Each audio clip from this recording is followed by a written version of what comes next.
फक्त 10 शेळ्या आणि सुरू करा 3 प्रकारची कमाई 10 शेळ्यांपासून. तर ती कशा कशा प्रकारची कमाई आपण शेळी पालनामधून घेऊ शकतोय, तर याच्यावरती आजचा हा व्हिडिओ असणार आहे. तर व्हिडिओ शेवटपर्यंत बघा. व्हिडिओ आवडल्यास व्हिडिओला लाईक करा, नवीन असाल तर चॅनलला सबस्क्राईब करा. तर सर्वप्रथम म्हणलं तर दूध पिल्लं आणि सेंद्रिय लेंडी खत, तर याच्यावरती आपण आजचा हा व्हिडिओ असणार आहे. शेळीचे दूध जास्त दर, त्याच्यानंतर लेंडी खताची प्रक्रिया करून आपण लेंडी खत कशा प्रकारे विकू शकतो, त्याच्यापासून आपण कसं इन्कम घेऊ शकतो. त्याच्यानंतर एक शेळी वर्षातून 2 वेळेस पिल्लं देते आणि त्याची कमाई वर्षाला 2दा उत्पन्न एका शेळीपासून वर्षाला 2 वेळेस उत्पन्न. त्याच्यानंतर दरवर्षी पिल्लांची वाढती संख्या. तर या टॉपिकवर आपला आजचा हा व्हिडिओ असणार आहे. तर नमस्कार मित्रांनो, सागर डुकरे ऑफिशियल या चॅनलवर तुमचं स्वागत आहे. तर चला आपण आजच्या विषयाला सुरुवात करूया. सर्वप्रथम मित्रांनो, 10 शेळ्या, फक्त 10 शेळ्यांपासून जर शेळी पालन सुरू केलं तुम्ही, तर या 10 शेळ्यांपासून तुम्ही 3 प्रकारचं या शेळी पालनापासून इन्कम घेऊ शकता. आता कोणकोणतं 3 प्रकारचं इन्कम आहे, तर चला मी तुम्हाला थोडक्यात सांगण्याचा प्रयत्न करतो. आता सर्वप्रथम म्हणलं तर शेळीच्या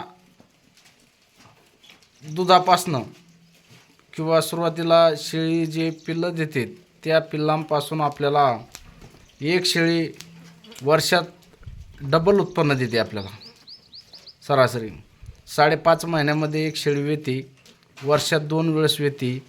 तर 2 वेळेस वेल्याच्या नंतर ती आपल्याला डबल उत्पन्न देते. म्हणजे एक शेळी आपल्याला कमीत कमी 3 ते 4 पिल्लांचं उत्पन्न आपल्याला देते. सरासरी 3 पिल्लं जर धरले एका वर्षामध्ये, तरी पण तुमचं 15,000 ते 20,000 रुपये इन्कम एक शेळी तुम्हाला वर्षाचं देते. कमी सांगितलं बरं का मी, 5-5 हजार रुपयाला धरले, तसे तर 8-10 हजार रुपयापर्यंत पण पिल्लं जात आहेत. तर एका शेळीचं उत्पन्न अशा प्रकारे आहे. त्याच्यानंतर मित्रांनो, आपले असे बरेच काही शेळी पालक मित्र आहेत, ते शेळी पालनाचा व्यवसाय करता त्याच्यापासून शेळ्यांचं जे दूध निघणार आहे पिल्लांना पिऊन, ज्यावेळेस पिल्लं मोठाली होतात आणि पिल्लं मोठे झाल्याच्या नंतर शेळ्यांना खुराक चारून, पेंड चारून जे काही एक्स्ट्रा दूध निघतं आहे त्याच्यापासून पण इन्कम करतायत. आपले बरेच काही शेळी पालन बांधव आहे की जे दुग्ध व्यवसाय करून शेळी पालनामधून रोजचे 100-200 रुपये इन्कम त्याच्यापासून दुधापासून पण घेत आहेत. 10 शेळ्या जर म्हणलं प्रत्येकी 5 लिटर जर दूध निघलं समजा सर्वांचं मिळून 10 शेळ्यांचं, तरी पण 5 लिटरचे जर म्हणलं आज 50 रुपयाने जर म्हणलं तर 200 ते 250 रुपये होत आहेत. तर या पद्धतीनं पण इन्कम होतोय शेळी पालनाचा. नंबर 3चा जर व्यवसाय म्हणलं तर लेंडी खत. आज लेंडी खतापासून शेळीच्या बऱ्याच प्रकारचे सेंद्रिय खत बनवलं जातं. त्याच्यानंतर याच्यापासून गांडूळ खत बनवलं जातं. गांडूळ खत बनवून 1 किलो, 2 किलो, 5 किलोचे बॅग तयार करून आज बरेच काही शेळी पालक आहेत की जे 2 किलो, 5 किलोची बॅग तयार करतायत आणि सिटीमध्ये किंवा नर्सरीच्या ठिकाणी जेथे सेंद्रिय खताची गरज आहे लोकांना.